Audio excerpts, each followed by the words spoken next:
Marwencol's about a man named Mark Hogenkamp who, after being physically assaulted by some men outside a bar, suffered severe physical and mental damage. And in a way to kind of start to help himself recover and get his imagination back, he built this town. Using Barbie dolls and G.I. Joe dolls and creating this world for himself, and he called it Marwencol. And he used characters from his everyday life to fill these roles.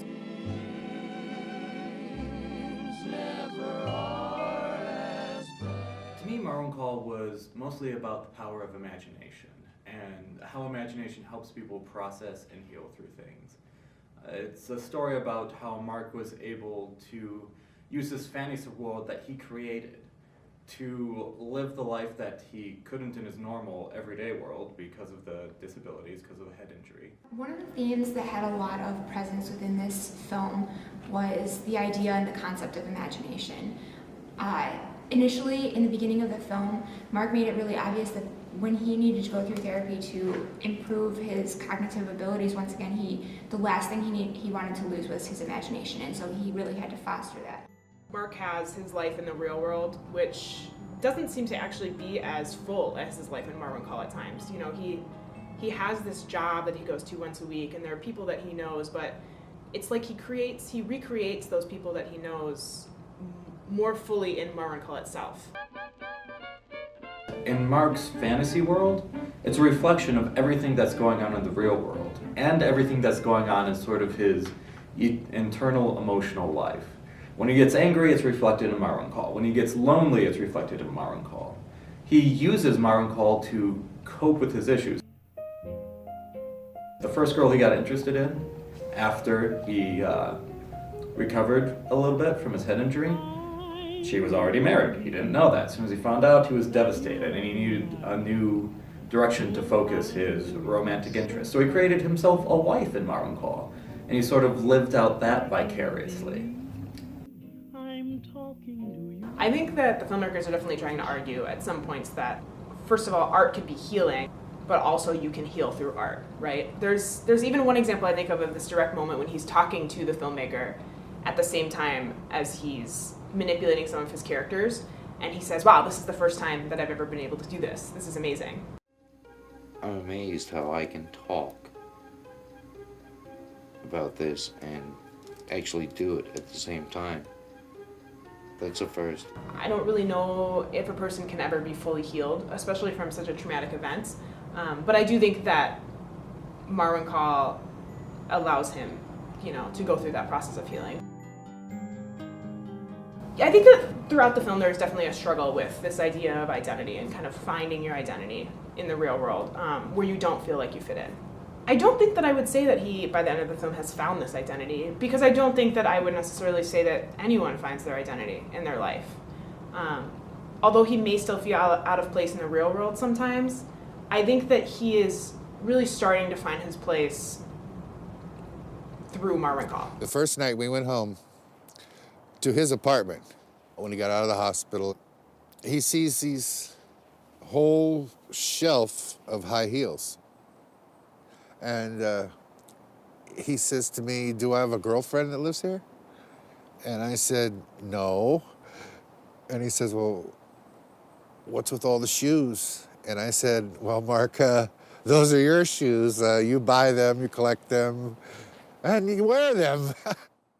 There's a scene in the film where Mark is talking about how all the women, he doesn't tell them that his alter ego is a cross-dresser, but they sort of figure it out, and they know. And they're okay with it. And it flashes to a scene of all these women dolls hugging his alter ego's doll. And I think the healing process is really realized near the end of the movie when we see this clip of several women from the art gallery talking to Mark about his shoes and saying, oh, that's nice inseam on his stockings, when he pulls up the hem of his pants a little bit. I think the cross-dressing is an underlying, very important part of Mark's story, because not for any reason, just because he's a cross-dresser. mostly because he denied that part of him before the accident, and through this total shift in reality, he was able to finally be the person that he was trying to hide all along.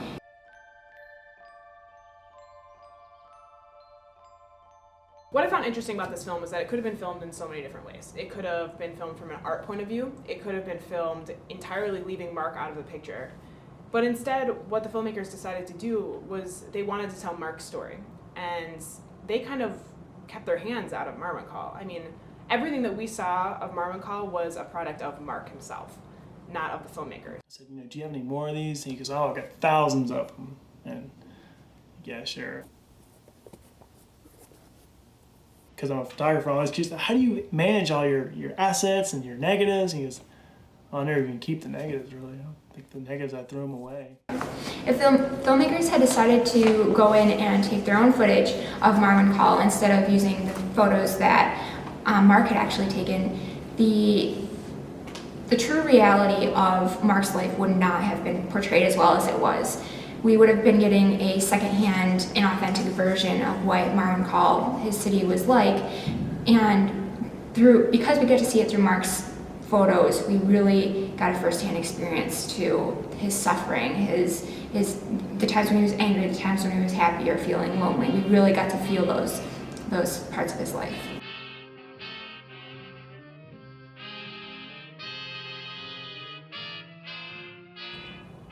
So I think that's something that sets this film apart from a lot of other documentaries.